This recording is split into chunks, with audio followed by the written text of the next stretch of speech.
ప్రభు అయిన యేసుక్రీస్తు నామమున మీకు శుభములు. ఈరోజు ప్రత్యేకంగా మనం క్రైస్తవ చరిత్రలో ప్రాముఖ్యమైన 4 రిఫార్మర్స్ జీవితాలను గురించి నేర్చుకోబోతా ఉన్నాం. హూ ఆర్ ద 4 రిఫార్మర్స్ అనేది మొదట బ్రీఫ్గా చెప్పి తర్వాత వారి గురించి కొద్ది నిమిషాలు నేను ఎక్స్ప్లెయిన్ చేయడం జరుగుద్ది. వీళ్ళు 14వ శతాబ్దం మొదలుకొని 14, 15, 16వ శతాబ్దం కాలంలో ఈ 300 సంవత్సరాల్లో ప్రపంచ చరిత్ర గతిని మార్చినటువంటి ఈ 4 రిఫార్మర్స్, ప్రాముఖ్యమైన రిఫార్మర్స్ యొక్క జీవిత చరిత్రను we are going to learn today. Number 1, John Wycliffe. ఈయన్నే morning star of the reformation అంటారు. నెంబర్ 2, విలియం టిండేల్ అనబడిన దైవజనుడు. నెంబర్ 3, ఉల్రిచ్ జ్వింగ్లీ అనబడిన దైవజనుడు.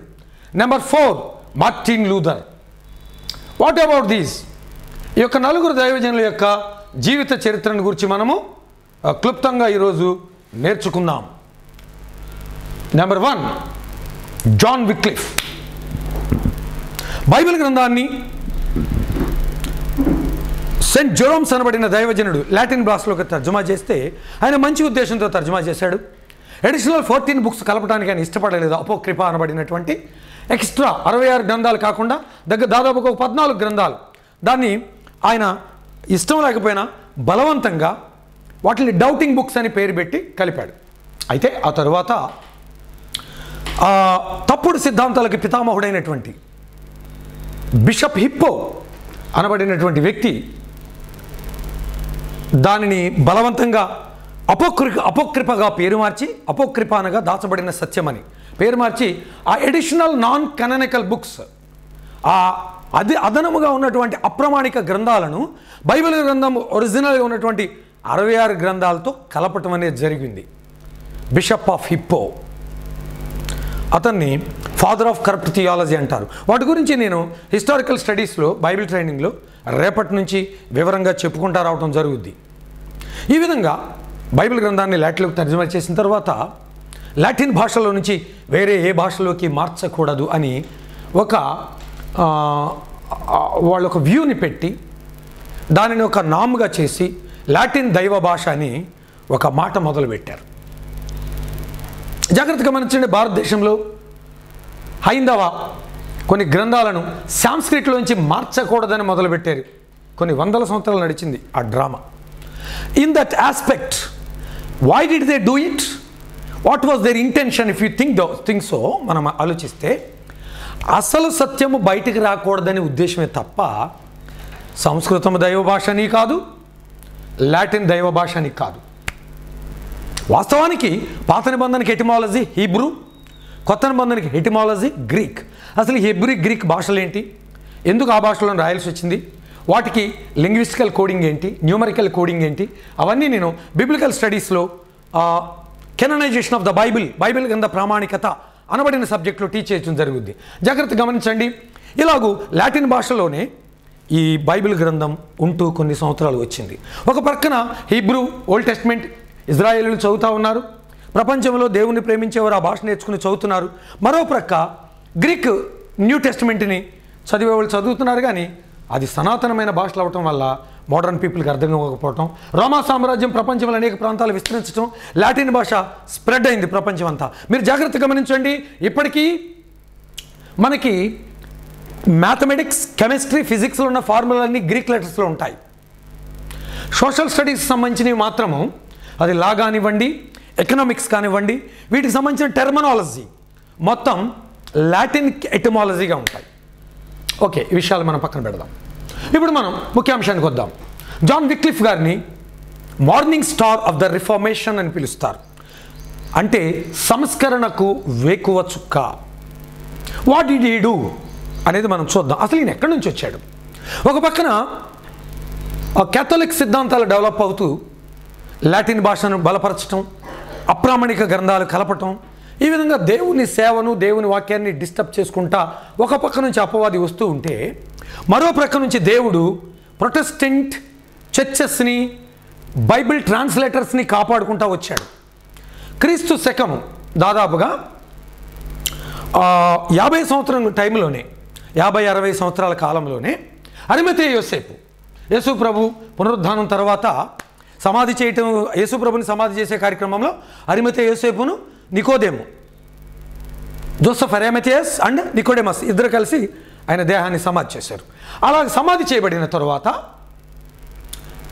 ఈ అరిమతెయ యోసేపు, జోసెఫ్ అరిమథెయస్ స్కాట్లాండ్ దగ్గర ఉన్నటువంటి పక్కన ఉన్నటువంటి ఒక లోనా, LONA లోనా అనే ద్వీపానికి వచ్చి అక్కడ కుల్డీస్ అనబడిన పేరుతో స్టూడెంట్స్ని స్టార్ట్ చేసి బైబిల్ ట్రైనింగ్ స్టార్ట్ చేశాడు. అక్కడ దాన్ని కొన్ని వందల సంవత్సరాలు ఆ అరిమతెయ యోసేపు తర్వాత తనను వెంబడించిన శిష్యులు నడిపిస్తూ అది చల్లబడిపోతున్న టైంలో కొలుంబా అనేటువంటి వాక్యం మీద పట్టున్న ఒక యవనస్తుడు, దేవుని ప్రేమించే ఒక యవనస్తుడు దాన్ని ఒక ట్రైనింగ్ సెంటర్గా పూర్తిగా మార్చి ఆ 400 సంవత్సరం తర్వాత నుంచి అక్కడ నుంచి ఆ ట్రైనింగ్ సెంటర్స్ అనేవి ప్రపంచంలో అక్కడక్కడ విస్తరించడం, ఆ స్కాట్లాండ్ దగ్గర ఆ లోనా ఐలాండ్లో నుంచి అనేకులు ప్రపంచానికి విస్తరించడం అట్లా జరిగింది. ఆ రిఫార్మేషన్లో నుంచి, ఆ ఒరిజినల్ ఆ బైబిల్ ట్రైనింగ్లో నుంచి, ఆ సీడ్లోంచి, ఆ యొక్క రిఫార్మేషన్లోంచి బయటకు వచ్చిన వాడే జాన్ విక్లిఫ్. అది చెప్పడానికి నేను ఇదంతా పట్టుకొచ్చాను. జాన్ విక్లిఫ్ ఈయన పేరుకి కేథలిక్ సంబంధించిన వాటిల్లో కొంతకాలం ఉన్నప్పటికీ ఈయన చదివిన లిటరేచరు, ఈయన యొక్క పరిచయాలన్నీ కూడా అరిమతెయ యోసేపు స్టార్ట్ చేసిన స్కాట్లాండ్ దగ్గర ఉన్నటువంటి ఆ కొలుంబా అనబడినటువంటి ఆ వ్యక్తి స్టార్ట్ చేసినటువంటి ఆ ట్రైనింగ్ సెంటర్ నుంచి ఈయనకు వచ్చాయి. ఈయన ఏం చేశాడంటే యాక్చువల్గా ఎప్పటి వరకు దాదాపుగా క్రీస్తు శకము 1350 వరకు కూడా ఇది 450-500 సంవత్సరాల కాలంలో లాటిన్లోకి మార్చబడినటువంటి ఆ బైబిలు 1450 వరకు లాటిన్ భాషలోనే ఉంటూ వచ్చింది. జాగ్రత్తగా 1000 సంవత్సరాలు. The darkest spiritual period in the entire human history. ఒక భయంకరమైన చీకటి యుగం అది. దాదాపుగా 450 నుంచి దగ్గర 1350 వరకు 900 సంవత్సరాలు, 1000 సంవత్సరాల కాలం. The darkest period. బైబిల్ గ్రంథంలోని చిన్న చిన్న అంశాలు కరపత్రాలు గాను చిన్న పుస్తకాలను యొక్క లోకల్ లాంగ్వేజ్లోకి ట్రాన్స్లేట్ చేశారు, కానీ వాటిని ఉండనిచ్చేవారు కాదు వీళ్ళు. Because they used to say that Latin was only the heavenly language అని they use to say. So చెప్తా ఉండేవాళ్ళు. ఇంకొకటి చెప్పేవాళ్ళు వాళ్ళు ఏంటంటే, పరలోకపు రాజ్యపు తాళపు చెవి నేను నీకు ఇస్తానని లార్డ్ జీసస్ సెడ్ టు పేతురుతో అన్నాడు యేసుప్రభు. అంటే వాళ్ళు ఏం క్రియేట్ చేశారు, నిజంగానే యేసుప్రభు మాన్యువల్ కీ ఇచ్చినట్లు పేతురుకి, ఆ పేతురు తీసుకెళ్ళి ఆ కీని పోపుకి ఇచ్చినట్లుగా ఒక స్టోరీని క్రియేట్ చేశారు. ఇప్పుడు పోపు గారు లాక్ ఓపెన్ చేయకపోతే కీతో nobody will enter or nobody can enter in to the heaven అని ఒక ఫాల్స్ థియరీని చరిత్రలో డెవలప్ చేసుకుంటూ వచ్చారు. ఇక పోపు దగ్గర ఉన్న కీయే పరలోకానికి దారి, లాటిన్ భాష ఒక్కటే దేవుని వాక్యానికి ఆధారమని క్రియేట్ చేసుకుంటూ వచ్చారు. బట్ ఆయన అనేక మంది చరిత్రలో ఆత్మానుసారులు గ్రీక్ భాషను బోధించడం, హెబ్రీ బైబిల్ని బోధించడం, లోకల్ లాంగ్వేజ్లోకి చిన్న పార్ట్లుగా బైబిల్ని ట్రాన్స్లేట్ చేయడం జరిగింది. మర్మం అనేది ఎప్పుడు ఆగల, రక్షణ కార్యాలు ఎప్పుడు ఆగలేదు. బట్ ఇది జాన్ విక్లిఫ్ దగ్గరికి వచ్చేటప్పటికి ఈయన అరౌండ్ 1350s బైబిల్ గ్రంథాన్ని లాటిన్ నుంచి ఇంగ్లీష్ భాషలోకి తర్జుమా చేయడం జరిగింది. కానీ ఈయన లాటిన్ వల్గేట్ బైబిల్ నుంచి, జెరోమ్స్ గారి బైబిల్ నుంచి ట్రాన్స్లేట్ చేశాడు. ఒకటి, లాటిన్ బైబిల్లో చాలా తప్పులు ఉన్నాయి. రెండవది, లాటిన్ వల్గేట్లో ఎడిషనల్ నాన్ కెననికల్ అప్రమాణికమైన అదనపు 14 పుస్తకాలు ఉన్నాయి. ఇది మనం చదివే 66 గ్రంథాల పుస్తకం కాక ఇప్పటికీ కేథలిక్స్ బుక్ బైబిల్లో ఎక్స్ట్రా బుక్స్ ఉంటాయి. వాటిని డౌటింగ్ బుక్స్ అని పేరు పెట్టాడు ఆయన. బికాస్ పాత నిబంధనలో ఏ గ్రంథానికైనా హెబ్రూ ఎటిమాలజీ ఉండాలి, కానీ ఆ అడిషనల్ బుక్స్కి హెబ్రూ ఎటిమాలజీ లేదు.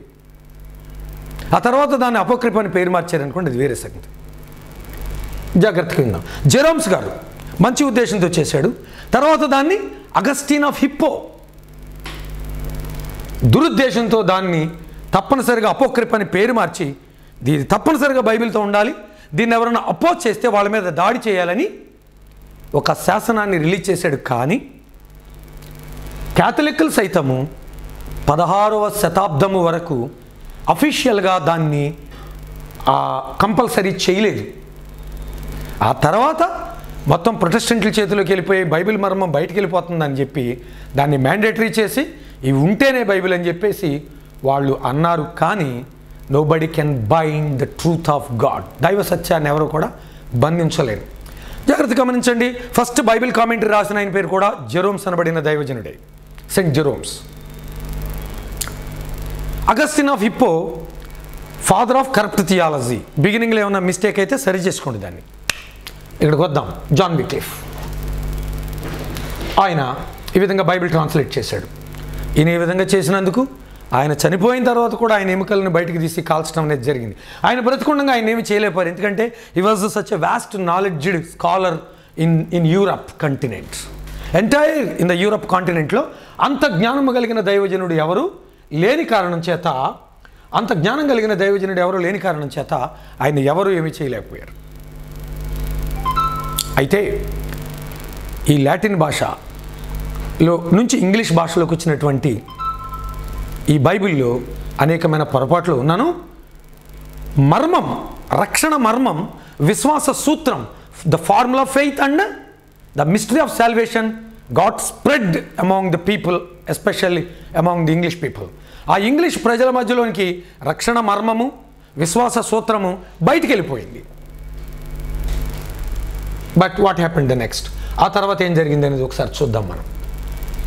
ఇలా జరుగుతున్న సమయంలో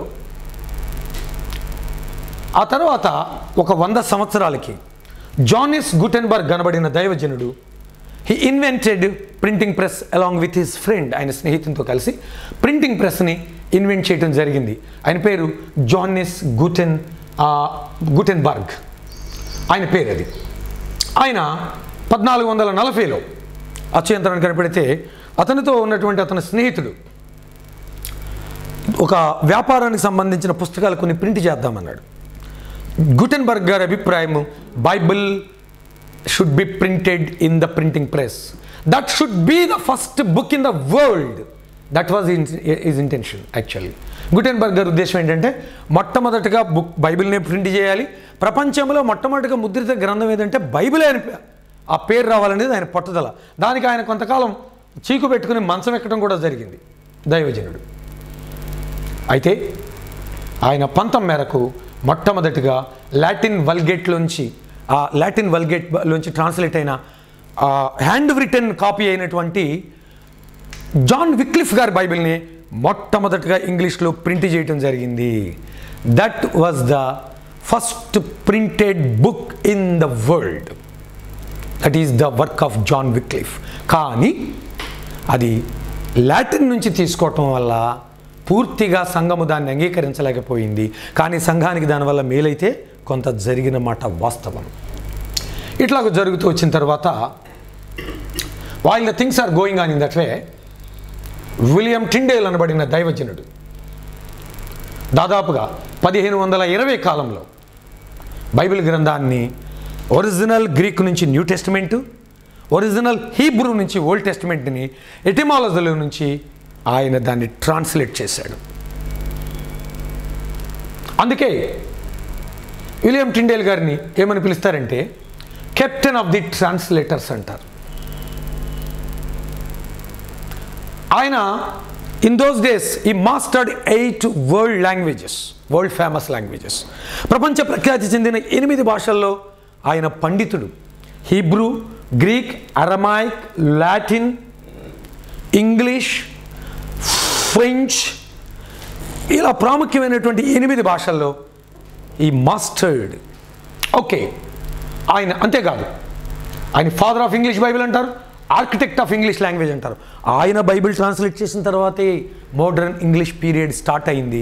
అప్పటి నుంచే ఇంగ్లీష్ భాషలో ఫ్లక్చుయేషన్స్ ఆగిపోయాయి. వర్డ్ ఫ్లక్చుయేషన్స్ కానివ్వండి, గ్రామాటికల్ ఫ్లక్చుయేషన్స్ ఆగిపోయి ప్రపంచానికి ఇంగ్లీషు స్ప్రెడ్ అవటం జరిగింది. అప్పటి వరకు English was one of the other languages in the world. ఇతర భాషలలో ఒకటిగా ఉందే తప్ప it was not the special language till the Bible was translated by William Tyndale. Understand that. William Tyndale వలన బైబిల్ ట్రాన్స్లేట్ చేయబడే వరకు కూడా ఇంగ్లీష్ భాషకు అంత ప్రత్యేకత అనేది ఏమీ లేదు. Let us come to the point. ఈయన గురించి లాస్ట్లో నేను మరింత వివరంగా చెప్తాను. నెక్స్ట్ యుల్రిచ్ జ్వింగ్లీ అనబడిన దైవజనుడు. యుల్రిచ్ జ్వింగ్లీ ఈయన సేమ్ అరౌండ్ టైంలో స్విట్జర్లాండ్లో 1484లో పుట్టాడు. ఈయన 1480. ఒక రకంగా చెప్పాలంటే ఈ దైవజనుడు వీళ్ళిద్దరికి మార్టిన్ లూథర్కి దాదాపుగా సమవయస్కుడు. ఈయన తెచ్చిన రిఫార్మేషన్ అంతింత కాదు. స్విట్జర్లాండ్లో ఉంటాడు ఈ దైవజనుడు. జాగ్రత్తగా గమనించండి. మీరు ఒకసారి చూసినట్లయితే వరల్డ్ మ్యాప్ని మీరు తర్వాత చూసుకోండి. నేను బ్రీఫ్గా మీకు ఒకటి చెప్పడం జరుగుద్ది ఇక్కడ. నేను బ్రీఫ్గా మీకు ఒకటి చెప్తాను. అదేమంటే ఇలాగూ మీరు చూస్తే ఇది ఇంగ్లాండ్, వేల్ష్. ఇంగ్లాండ్ దేశం ఇలా ఉంటుంది. ఇక్కడ దిస్ ఈజ్ ఇంగ్లాండ్, అంటే యూకే అనొచ్చు. Scotland, England, Welsh, north Ireland, Scotland, England, Wales, north Ireland, ఈ 4ని కలిపితే యునైటెడ్ కింగ్డమ్ అంటారు. ఇది ఇక్కడ జర్మనీ, ఇక్కడ స్విట్జర్లాండ్ ఉంటుంది. స్విట్జర్లాండ్. ఈ 3 దేశాల్లో ఉద్యమం అనేది ప్రపంచంలో మొట్టమొదటిసారిగా ప్రారంభం అవటం అనేది జరిగింది. ఈ యుల్రిచ్ జ్వింగ్లీ అనబడే దైవజనుడు తీసుకొచ్చిన రిఫార్మేషన్ అంతింది కాదు. మొట్టమొదటిగా ప్రపంచ చరిత్రలో దేవుని సేవలు అంటే దాదాపుగా 4th సెంచరీ 5th సెంచరీ అయిపోయిన తర్వాత 1000 సంవత్సరాల తరువాత సంఘములలో దేవుని మందిరాల్లో విగ్రహాలు ఉండకూడదని చెప్పి విగ్రహాలను తాళ్లతో కట్టి మరి పైనున్న పై అంతస్తుల్లో నిలబెట్టిన విగ్రహాలను స్విట్జర్లాండ్ అంతటా తిరిగి తన బృందంతో తిరిగి వాటన్నిటినీ కూడా కూల్చివేసిన దైవజనుడు ఈయన. అంతేకాదు మ్యూజిక్ యొక్క ప్రాధాన్యత అంత లేదు. విపరీతమైన మ్యూజిక్లు ఉండకూడదు దేవుని సేవలు అని చెప్పేసి మందిరాలని చెప్పి ద డీపెస్ట్ రిఫార్మేషన్ స్టార్ట్ చేసి ఒక ప్యూరిటన్ ఎరా అనేదానికి జీవం పోసిన దైవజనుడుగా దేవుడు ఈయన్ని వాడుకున్నాడు. ఈయన పేరు యుల్రిచ్ జ్వింగ్లీ. చాలా చేశాడు సంఘానికి. స్విట్జర్లాండ్ వారికి తమ భాషలోకి బైబిల్ని తర్జుమా చేశాడు. అర్థమైంది కదా మీకు? జాగ్రత్తగా గమనించండి. ఓకే, ఇలాగ మీరు చూస్తే నెక్స్ట్ 3వదిగా మార్టిన్ లూథర్ అనబడిన దైవజనుడు వస్తాడు. ఈయన కేవలం ఒక్క దేశానికి, జర్మన్ దేశానికి బైబిల్ని తర్జుమా చేశాడు. కానీ ఈయన రిఫార్మేషన్ అంత ప్యూర్గా లేదు. ఎందుకంటే చిలకరింపు బాప్తీసాలు అలాగే వదిలేశాడు. దేవుని మందిరాల్లో ఉన్న విగ్రహాల గురించి ఆయన ఏమీ మాట్లాడలేదు. ఇంకా కొన్ని విపరీతమైన వాదనలను కూడా పరిచయం చేశాడు. ఈయన వలన మేలు జరిగింది, కీడు కూడా అంతే జరిగింది ప్రపంచ క్రైస్తవ్యానికి. కానీ అందరూ అధికంగా చెప్పుకునేది ఈయన గురించే. అర్థమైందా? అసలు చేసింది ఎవరు? అసలు చేసింది John Wycliffe and William Tyndale and Ulrich Zwingli. కానీ అందరికీ తెలిసింది ఎవరు? ఈయన గురించి చెప్తారు. ఈయన కూడా ఎప్పుడు 83. మీరు గమనించండి. Born on November 10th 1483. జ్వింగ్లీ గారు కూడా చూడండి 1484. సమవయస్కులు వీళ్ళందరిలో కూడా అంతో ఎంతో కొంత చిన్నవాడు విలియం టిండేల్ గారు. జాగ్రత్తగా గమనించండి. ఈయన బాగా 200 సంవత్సరాలకు ముందువాడు అనమాట. 250 సంవత్సరాల దగ్గర ముందువాడు ఆయన. 1380, 1480 దగ్గర 100 సంవత్సరాలు, దాదాపుగా 100 సంవత్సరాలు ముందువాడు జాన్ విక్లిఫ్ అనబడిన దైవజనుడు. సరే, ఈ విధంగా మార్టిన్ లూథర్ ఒక్క దేశానికి మాత్రమే ఆయన బైబిల్ ట్రాన్స్లేట్ చేశారు. కానీ విలియం టిండేల్ గారు చేసినటువంటి ఆ ట్రాన్స్లేషన్ ప్రపంచంలో ప్రతి దేశానికి it is still being used. ఈరోజు మనమంతా కామన్ లాంగ్వేజ్ వాడుతూ ఒక దేశం వాళ్ళు ఒక దేశానికి ఈజీగా ట్రావెల్ కాగలుగుతున్నారంటే because of the link language English, the work of William Tyndale, the man of God. Okay, let's come to the point. ఈ విధంగా విలియం టిండేల్ గారి జీవితంలో ఆయన ఒక్కడే ప్రయాసపడలేదు, కానీ ఆయనతో కలిసి కొందరు దైవజనులు, స్నేహితులు ఆయనకి సహాయం చేశారు. ఆయనకి బాగా సహాయం చేసిన వారిలో ఒకరు జాన్ ఫ్రిత్ అనబడినటువంటి ఆయన కాలేజ్ మేట్ అనమాట. ఆయన కాలేజ్ మేట్ ఆయనకి చాలా సహాయం చేశాడు విలియం టిండేల్ గారికి. థియలాజికల్ సొసైటీలో వీళ్ళందరూ ఒక మెంబర్స్గా ఉండి చాలా రిఫార్మేషన్ కొరకు వీళ్ళు సహాయం చేశారు. అయితే ఆయనకంటే ముందు జాన్ ఫ్రిత్ గారిని అరెస్ట్ చేసి ఆయన్ని హతసాక్షిగా చేయటం జరిగింది. ఇన్ ద సేమ్ వే ఉల్సీ ఆయన్ని టెంపరీగా కొంతకాలం రోమన్ క్యాథలిక్ లీడర్ ఈ ఆక్స్ఫర్డ్ రీజియన్ వదిలిపెట్టి వెళ్ళనని ప్రమాణం చేయించుకుని కొంతకాలం టెంపరీగా వదిలితే ఆయన మరలా వెళ్ళి విలియం టిండేల్కి ట్రాన్స్లేషన్లో హెల్ప్ చేయడం జరిగింది. తర్వాత ఆయన్ని పట్టుకుని అరెస్ట్ చేశారు. విలియం టిండేల్ అనబడిన దైవజనుడు ఆయన కొంతకాలము వీళ్ళ ఇంట్లో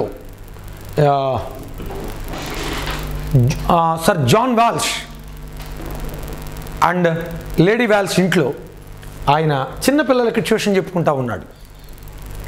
రాజుగారి స్నేహితుడి ఇంట్లో పిల్లలకు ట్యూషన్ చెప్పుకుంటూ ఉండి ఆయన యూనివర్సిటీ ప్రొఫెసర్గా వెళ్ళవలసినాడు, కానీ ట్రాన్స్లేట్ చేయడానికి టైం ఉండదని చెప్పేసి చిన్నపిల్లలకు ట్యూట్ చేసుకుంటూ రాజుగారి స్నేహితుడి పిల్లలకు బైబిల్ని ట్రాన్స్లేట్ చేయడం జరిగింది. అక్కడే ఆయన ఓపెన్ స్పీచ్లు ఇచ్చేవాడు. ఏ విధంగా వీళ్ళు పాపసి అనబడిన వాళ్ళు ఒక క్లెర్జీ లైటీ అనేది మెయింటైన్ చేస్తున్నారు. క్లెర్జీ అంటే బోధకుల గుంపని, లైటీ అంటే సామాన్యులని. క్లెర్జీ లైటీ అనబడినటువంటి ఒక నినాదాన్ని తీసుకొచ్చి సామాన్యులు, సామంతులు, లేకపోతే దేవుని ప్రతినిధులు, దేవునితో సంబంధం లేని వారిని ఒక డివిజన్ ఏర్పాటు చేసి వాళ్ళు ఎప్పటికీ బోధకులకు ఉండేటట్లుగా వాళ్ళే దేవునికి ప్రతినిధులు అన్నట్లుగా ఏర్పాట్లు చేశారు. మీకు ఒక విషయం చెప్పనా, ప్రపంచంలో ఎవ్వరూ చేయనంత సేవ ప్లేగు వైరస్ చేసింది. ఆయన తన తీర్పుల మార్గమును వచ్చుచున్నాడని వాక్యం చెప్తా ఉంది. ప్లేగు వైరస్ గురించి ప్లేగు, కలరా అండ్ రీసెంట్గా మనకు వచ్చింది కరోనా, ఈ మూడింటి మీద నేను మీకు చెప్తాను ఎంత సేవ జరిగిందో. ప్లేగు వైరస్ వచ్చేదాకా పెద్ద పెద్ద అంగీలు వేసుకుని ఫాదర్లుగా ఉన్న వాళ్ళే దేవుని పిల్లలని ప్రజలు అనుకునేవాళ్ళు. ఎప్పుడైతే ప్లేగు వ్యాధి విస్తరించి మనుషులు కింద పడి కొట్టుకుంటున్నారు, మనుషుల కంటే ఎక్కువ వాళ్ళు కింద పడి కొట్టుకుంటున్నారు పెద్ద పెద్ద అంగీలు వేసుకునేవాళ్ళు. అప్పుడు మనుషులకు అర్థమైంది వీళ్ళు ఏదో పెద్ద డ్రెస్సులు మార్చుకుని బిల్డప్ ఇస్తున్నారే తప్ప దేవుడు అందరికీ ఒక్కడే, ఏదో వేషధారణ మార్చినంత మాత్రాన గొప్పవాళ్ళం అయిపోము అని వాళ్ళకి అర్థమయ్యి అప్పటి నుంచి ప్రొటెస్టెంటిజం అనేది ఎక్కువయ్యి కథోలిక్ యొక్క ఇంపాక్ట్ తగ్గటం ప్రారంభమైంది. కనుక ఆయన తన తీర్పుల మార్గమును వచ్చుచున్నాడని కీర్తనాకారుడు చెప్పాడు. కనుక ప్లేగు, కలరా, తర్వాత ఈబోలా, కరోనా ఈ వ్యాధులు గొప్ప సేవ చేశాయి. మనుషులకు కొంత భయం కలగటం స్టార్ట్ అయింది. దేవుని మీద మనుషులు ఆధారపడటం ప్రారంభించారు. క్లెర్జీ లైటీ, బోధకుల గుంపు, సామాన్యుల గుంపు అనేది చెరిగిపోవటం ప్రారంభమైంది. ఈ విధంగా జాన్ ఫ్రిత్ ఆయనకి హెల్ప్ చేశాడు. ఆయన ఈ విధంగా పబ్లిక్ స్పీచెస్ ఇస్తూ ఈ క్లెర్జీ లైటీ నినాదాన్ని వ్యతిరేకించినప్పుడు రాజుగారింటికి, విలియం టిండేల్ రాజుగారి స్నేహితుడింటికి, సర్ జాన్ వాల్ష్ గారింటికి నోటీసులు పంపారు విలియం టిండేల్ని అరెస్ట్ చేయడానికి. ఆయన వెళ్ళి ఎక్స్ప్లెనేషన్ ఇచ్చుకుంటే మరలా ఎన్నడూ నువ్వు ఈ విధంగా బోధించకూడదని ఆయనకి చెప్పి ఆయన్ని తాత్కాలికంగా విడిచిపెట్టారు. అప్పుడు అక్కడి నుంచి ఆయన జాన్ వాల్ష్ గారి వైఫ్ యొక్క బ్రదర్ హంప్రీ మన్మౌత్ అనబడిన ఆయన లండన్లో బిజినెస్ మ్యాన్ కనుక అక్కడికి వెళ్తే అక్కడ బిషప్ టన్స్టల్ ద్వారా నేను నీకు పర్మిషన్ ఇప్పిస్తాను బైబిల్ ట్రాన్స్లేట్ చేయటానికి అని హంప్రీ మన్మౌత్ గారు అంటారు. కానీ హంప్రీ మన్మౌత్ అనుకున్నది జరగలేదు, ఆయనకి అవకాశం రాలేదు. టన్స్టల్ పర్మిషన్ ఇస్తానని చెప్పి మోసం చేసి లాస్ట్గా టన్స్టలే హెన్రీ ఫిలిప్స్ అనేవాడిని హైర్ చేసి జర్మనీలో ట్రాన్స్లేట్ చేస్తున్న జర్మనీ నుంచి బైబిల్ ట్రాన్స్లేట్ చేసి ఇంగ్లాండ్కి పంపుతున్న విలియం టిండేల్ని దొంగతనంగా ఒక ట్రెచరస్గా పట్టించి ఇంగ్లాండ్కి తీసుకురావడం జరిగింది. ఈయన Humphrey Monmouth, a merchant in London, brother of Lady Walsh, John Wesley wife's brother. ఈ విధంగా ఉంటున్నప్పుడు హంప్రీ మన్మౌత్ మొత్తం మీద ఆయన్ని ఎంకరేజ్ చేసి జర్మనీకి పంపిస్తాడు. జర్మనీలో ఆయన ఒక ఇంట్లో, ఒక నమ్మకమైన క్రైస్తవుడి ఇంట్లో ఉంటూ బైబిల్ని తర్జుమా చేయటం జరిగింది. ఆ బైబిల్ని తర్జుమా చేయటం జరిగినప్పుడు అక్కడికి హెన్రీ ఫిలిప్స్, ఆ బిషప్ ఆఫ్ లండన్ టన్స్టల్ ద్వారా హైర్ చేయబడి, ఈ హెన్రీ ఫిలిప్స్ అంటే ఎవరంటే ఈయన థామస్ పాయింజ్ గారి ఇంట్లో ఉన్నాడు విలియం టిండేల్ గారు. మంచి షెల్టర్, అదొక చక్క ఇంగ్లీష్ కాలనీలాగా ఉంది. ఇంగ్లీష్ స్కాలర్స్ అందరూ అక్కడ చేరేవాళ్ళు, ట్రాన్స్లేషన్ గురించి డిస్కస్ జరిగేది, బైబిల్స్ అక్కడి నుంచి ప్రింట్ అయ్యాయి. పీటర్ క్వింటెల్ యొక్క ప్రింటింగ్ ప్రెస్లో బైబిల్స్ ప్రింట్ అయ్యాయి. అయితే కాక్లేర్ అనబడినటువంటి ఒక తీవ్రవాది వంటి అత్యుత్సాహం కలిగినటువంటి రోమన్ క్యాథలిక్ సపోర్టర్ కాక్లేర్ అనేవాడు ఆ ప్రింటింగ్ ప్రెస్లో ఉన్నటువంటి ఆ వర్కర్స్కి బాగా ఈ మేక్ దెమ్ డ్రంక్ హెవీలీ తాగించి వాళ్ళతో టిండేల్ యొక్క వివరాలన్నీ లాక్కుంటాడు. కాక్లేర్ ఏ విధంగా ఈ ఇంగ్లీష్లోకి న్యూ టెస్ట్మెంట్ ఆల్రెడీ అతడు మార్టిన్ లూథర్ని ఎదిరించాడు, కానీ అతని వల్ల కాలేదు. టిండేల్ని మాత్రం బలంగా ఎదిరిస్తాడు. Satan knows that English will go around the world. ప్రపంచమంతా ఇంగ్లీష్ వెళ్ళబోతుందని అపవాదికి తెలుసు. కనుక కాక్లేర్ అనబడిన వాడు ఈ పీటర్ క్వింటెల్ షాపులో ఉన్నటువంటి వర్కర్స్కి బాగా తాగించి, అసలు ఎప్పటి నుంచి ప్రింట్ చేస్తున్నారు, ఎక్కడెక్కడ స్థావరాలు ఉన్నాయి వీళ్ళకి, ఇవన్నీ చూసి టిండేల్ గారి యొక్క నివాసం మీద దాడి చేస్తాడు. టిండేల్ అయినప్పటికీ ఫ్యూజిటివ్ దేశ ద్రిమ్మరిలాగా తిరుగుతూ తన స్నేహితుల యొక్క హెల్ప్ తీసుకుని చివరికి కవర్డేల్ని కూడా సహాయం తీసుకుని, ఆయన చనిపోయిన తర్వాత కవర్డేలే ఆయన ఆయన ట్రాన్స్లేట్ చేయకుండా మిగిలిపోయిన ఓల్డ్ టెస్ట్మెంట్లో ఉన్నటువంటి కొన్ని పుస్తకాలు, ఒక 10 బుక్స్ అనుకుంటావి, అది కూడా ప్రొఫెటిక్ పార్ట్లో ఉన్న పుస్తకాలు, మిగిలినవి ఆయన ట్రాన్స్లేట్ చేసి కవర్డేల్ మిషన్ ద్వారా ఫస్ట్ బైబిల్ని ట్రాన్స్లేట్ చేశారు. ఆ విలియం టిండేల్ వర్క్లో నుంచే రూపాంతరం చెందుకుంటూ ఆథరైజ్డ్ కింగ్ జేమ్స్ వెర్షన్ అనేది బయటికి రావడం జరిగింది. I think that you can get my point. లాస్ట్కి ఈ విలియం టిండేల్ని పట్టుకోవాలంటే ఎలాగని వాళ్ళు ఆలోచించి ఫస్ట్ స్టీఫెన్ వాగన్ అని ఆయన పంపుతారు. ఆయన విలియం టిండేల్తో మాట్లాడి సంప్రదించి ఇలాంటి దైవజనుడిని నమ్మకస్తుని నేను పట్టించలేనని చెప్పేసి ఆయన నెగిటివ్ రిపోర్ట్ ఇస్తాడు. It is not possible to find William Tyndale. Stephen wagen ఆయన నెగిటివ్ రిపోర్ట్, ఆయన పట్టుకోలేమో, ఆయన దొరకడం, ఆయన చుట్టూ సెక్యూరిటీ ఉంది, ఆయన ఒక ప్రాంతం నుంచి ఒక ప్రాంతంకి వెళ్తున్నాడు అని చెప్పి ఆయన తప్పించుకుంటాడు. లాస్ట్కి బిషప్ టన్స్టల్, బిషప్ ఆఫ్ లండన్, ఎవరైతే మొదట అనుమతిస్తాను అని చెప్పి నమ్మించి విలియం టిండేల్ని మోసం చేశాడు, ఆ టన్స్టల్ లాస్ట్కి ఏం చేశాడంటే దేశంలోకి అత్యంతమైనటువంటి loafer, rogue, disobedient to his parents ఒకరిని పట్టుకురమ్మంటాడు. అత్యంత దుర్మార్గుడు, లోఫరు, తల్లిదండ్రులకు అవిధేయుడైన వాడు కావాలి, వాడే Henry Phillips. He is the Henry Phillips. వాడిని పట్టుకొచ్చి విలియం టిండేల్ దగ్గరికి నువ్వు వెళ్ళాలి, నువ్వైతేనే అతను పట్టుకోగలవు, పట్టుకుని మా దగ్గరికి తీసుకురాకపోతే నీ ప్రాణానికే ప్రమాదం అతను బెదిరిస్తే, already he's rogue and loafer and disobedient his parents and he made his parents bankrupt. తల్లిదండ్రుల సొమ్మంతా తిని వాళ్ళని దివాలా తీయించాడు కనుక this fellow agreed to the covenant in between Tunstall and him. ఇద్దరి మధ్య ఒక నిబంధన చేసుకుంటారు. వచ్చి ఈ acted like supporter of William Tyndale and fan of William Tyndale, and he said that he was fainted a lot due to distributing the gospel tracts. He said with William Tyndale in that way, నీ సువార్త అంటే నాకు చాలా ఇష్టం Tyndale, నేను కూడా ఇప్పటిదాకా కరపత్రాలు పంచి అలిసిపోయాను అని నాటకం ఆడేటప్పటికి Tyndale innocently believed the fellow. అమాయకంగా విలియం టిండేల్ ఆయన నమ్మాడు. సేమ్ లైక్ జుడాస్ ఇస్కరియోత్, యూదా ఇస్కరియోత్ లాగా నమ్మాడు. అక్కడికి ఆయన చెప్తాడు, థామస్ పాయింట్ గారు అంటారు, don't believe Tyndale everybody, I can't believe this fellow అని చెప్పిన విలియం టిండేల్ మాట వినడు. Honour him as you are honouring me అంటాడు. అంతే, నన్ను ఎలా గౌరవిస్తున్నారో అతను కూడా గౌరవించండి, అరేంజ్ ఎవ్రీథింగ్ ఫర్ హిమ్ అని అతను కూడా అన్ని ఏర్పాట్లు చేస్తాడు. చివరికి అతనే మోసం చేసి ఒక మీల్ సెక్షన్కి ఇన్వైట్ చేసి టిండేల్ డబ్బులే ఖర్చు పెట్టించి అక్కడ విలియం టిండేల్ని పట్టివ్వటం జరుగుతుంది. జాగ్రత్తగా గమనించండి. ఇదిగో ఆయన జాన్ ఫ్రిత్, వీళ్ళిద్దరూ మొట్టమొదటిగా యూనివర్సిటీ నుంచి బయటకు వచ్చిన తర్వాత సర్ జాన్ వెల్స్ గారి ఇంట్లో కలుసుకుంటారు. అక్కడి నుంచి మీరు గమనిస్తే తర్వాత విలియం టిండేల్ని జర్మనీలో అరెస్ట్ చేసి తీసుకొచ్చిన తర్వాత ఉల్వర్డి క్యాజిల్లో ఇంగ్లాండ్లో పెడతారు ఆయన్ని. ఆ ఉల్వర్డి క్యాజిల్లో ఉండి, ఆ జైల్లో ఉండి, ఒక చీకటి గదిలో the greatest scholar in the world was kept in a dark dungeon. ఒక భయంకరమైనటువంటి చెరసాలలో ఒక గొప్ప మేధావి దైవజనుడు పెట్టబడ్డాడు. What a piteous thing is that.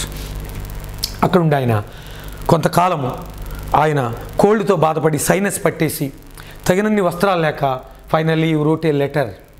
ఆయన ఒక లెటర్ రాశాడు జైలు అథారిటీస్కి. Please provide me a small lamp, ఒక దీపాన్ని. I want a small lamp and Hebrew dictionary, some papers and pens I want అని చెప్పి వాళ్ళు రిక్వెస్ట్ చేసి, I want some clothing to warm up myself, I'm unable to bear this coldness. ఈ చలిని నేను భరించలేకపోతున్నాను, నాకు కొన్ని వస్త్రాలు పంపించండి, హీబ్రూ డిక్షనరీ, కొన్ని పేపర్స్ పంపించండి అని చెప్పి హీబ్రూలోకి ఓల్డ్ టెస్టమెంట్ ట్రాన్స్లేట్ చేస్తూ జైలర్ డాటర్, అక్కడ ఉన్న ఎంప్లాయీస్, జైలర్ ఫ్యామిలీ రిలేటివ్స్ని చాలామందిని ఈ led in to the Lord and baptised them there. వాళ్ళని ప్రభువులోకి నడిపించి బాప్తిస్మం ఇవ్వటం జరిగిందనమాట. జాగ్రత్తగా గమనించండి. ఆ తర్వాత దాదాపుగా ఓల్డ్ టెస్టమెంట్ కూడా ఆయన 80% ట్రాన్స్లేట్ చేశాడు. New Testament already long ago translate చేశాడు. అల్టిమేట్లీ ఆయన్ని తీసుకుని వచ్చి they imposed a lot of heresy on him. ఆయన మీద ఎన్నో నేరాలు మోపి, లేని నేరాలు మోపి లాస్ట్కి ఆయనను మెడనులిమి. ఆయన స్కాలర్ కనుక directly they didn't burn him directly body. First they strangled him by tying to a stake. ఒక కర్రకు కట్టి మెడనులిమి చంపి afterwards he was burned, his body was burned. ఈ విధంగా లోకం కొరకు, క్రైస్తవం కొరకు త్యాగం చేసిన నలుగురు రిఫార్మర్స్ కొరకు కొద్ది మాత్రం వినటం జరిగింది. మిగతా విషయాలన్నీ కూడా రాబోతున్న బైబిల్ తరగతుల్లో మీకు వివరంగా వివరిస్తాము. దైవాశిస్సులు, దేవుడు మిమ్మల్ని దీవించుగాక. ఈ పరిచర్య కొరకు ప్రార్థించవాలని నేను కోరుతూ మీ సహోదరుడు ఇజ్రాయెల్ ప్రసాద్ నిట్టా. ఆమెన్.